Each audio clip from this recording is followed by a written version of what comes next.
2026-এর নির্বাচনের প্রচারে বঙ্গে এসে প্রধানমন্ত্রী নরেন্দ্র মোদী বলেছেন যে বঙ্গে বিজেপি ক্ষমতায় এলে মহিলাদেরকে 3,000 টাকা করে দেবেন, যার নাম হবে অন্নপূর্ণা ভান্ডার।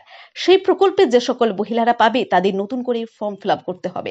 আর সেই ফর্ম ফিল আপ করতে রাজনীতির ঊর্ধ্বে উঠে এক অনন্য নজির সৃষ্টি করলেন বাঁকুড়া পৌরসভার 2 নম্বর ওয়ার্ডের তৃণমূল কাউন্সিলর রাজীব দে। 12 পাতা জটিল ও দীর্ঘ অন্নপূর্ণা যোজনার ফর্ম পূরণ করতে গিয়ে নাজেহাল হচ্ছিলেন সাধারণ মানুষ। সেই সমস্যা দূর করতে সোমবার সকাল থেকে রীতিমতো শিবির খুলে ফর্ম পূরণ করতে হাত লাগালেন তিনি। রাজ্য সরকারের এই জনমুখী উদ্যোগে স্বাভাবিকভাবেই খুশি বাঁকুড়ার সাধারণ উপভোক্তারা। তবে ফর্ম পূরণের জটিলতা নিয়ে কিছু ক্ষোভও প্রকাশ পেয়েছে। স্থানীয় উপভোক্তাদের একাংশের মতে সিঙ্গেল মাদার, ডিভোর্সি, বিধবা কিংবা যারা সম্পূর্ণ একা থাকেন তাদের পক্ষে সমস্ত প্রয়োজনীয় কাগজপত্র জোগাড় করা বেশ কঠিন। তাই এই বিশেষ শ্রেণীর মানুষদের ক্ষেত্রে নথিপত্র জমা দেওয়ার বিষয়ে কিছুটা ছাড় দেওয়া হলে তারা আরো বেশি উপকৃত হতেন। জনপ্রতিনিধি হিসাবে নিজের কর্তব্য পালন করতে এই উদ্যোগ, এমনটাই দাবি রাজীব বাবুর। তিনি জানান, রাজনীতির রং দূরে সরিয়ে একজন জনপ্রতিনিধি হিসেবে মানুষের পাশে থাকাটাই আমার প্রধান কাজ। অন্নপূর্ণা যোজনার 12 পাতার ফর্মটি বেশ বড় এবং সাধারণ মানুষের পক্ষে তা একা পূরণ করা অসুবিধাজনক হচ্ছে। তাই জনস্বার্থেই এ শিবির করে ফর্ম পূরণে সাহায্য করছি। তৃণমূল কাউন্সিলরের এই মানবিক উদ্যোগকে সাধুবাদ জানিয়েছেন বিরোধী শিবিরও। এই বিষয়ে প্রতিক্রিয়া দিতে গিয়ে বিজেপির রাজ্য কমিটির সদস্য সৌগত পাত্র জানান, এই ঘটনায় বিতর্কের কোনো জায়গা নেই। একজন জনপ্রতিনিধি হিসেবে রাজীব দে অত্যন্ত সঠিক এবং প্রশংসনীয় কাজই করেছে।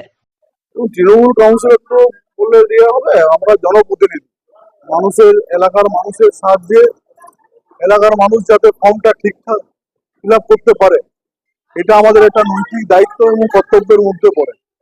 সেই জন্য আজকে আমরা অন্নপূর্ণা ভান্ডারের সরকারের থেকে যেটা ঘোষণা করেছে যে 3,000 টাকা করে প্রত্যেক মহিলারাই পাবেন, সেই এলাকার আমাদের যারা আমার মা বোনেরা আছেন, দিদিরা আছেন, তাদের স্বার্থেই আজকে আমি ক্যাম্প করেছি।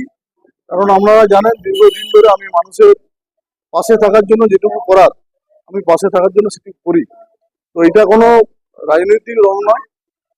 সরকারের যেহেতু প্রত্যেক মহিলাকে দিচ্ছেন, প্রত্যেক মা বোনদের দিচ্ছেন, আমাদের যারা জনপ্রতিনিধি, আমরা যারা মানুষের সেবায় নিয়োজিত 365টা দিন 24 ঘন্টা যারা মানুষের জন্য কাজ করে থাকি, তো মানুষের জন্যই আমরা আজকে সরকারের যে অন্নপূর্ণা ভান্ডার, যে যাদের ঘোষিত যেটা করেছিল আমাদের লক্ষ্মীর ভান্ডারের পরিবর্তে অন্নপূর্ণা ভান্ডার 3,000 টাকা করে দেবেন বলেছিলেন, সেই ফর্ম, সেই 12 পাতার ফর্ম অনেকেই বুঝতে অসুবিধা হচ্ছে, ফর্ম ফিল আপ করতে পারছে না। আমাকে বারংবার ফোন করে এলাকার মানুষ যে রাজীব দালা আমরা ফর্মটা ফিল আপ করবো। তো সেই মানুষের কথা, মহিলাদের কথা ভেবেই আজকে আমি কোটাপাড়া দুর্গামেলা আমার ওয়ার্ডের যারা বাসিন্দা আছেন, আমার মা বোনেরা আছেন, তাদের স্বার্থে আজকে আমরা ক্যাম্প করেছি। শুনলাম কোন এক কাউন্সিলর অন্নপূর্ণা ভান্ডারের ফর্ম ফিল আপ করছেন, তো উনি জনপ্রতিনিধি হিসেবে এই যে নতুন সরকারের উন্নয়নমূলক যে প্রকল্প তার ফর্ম ফিল আপ করতেই পারেন। আমার মনে হয় এটা নিয়ে বিরাট আলোচনা বা বিতর্কের কিছু নেই।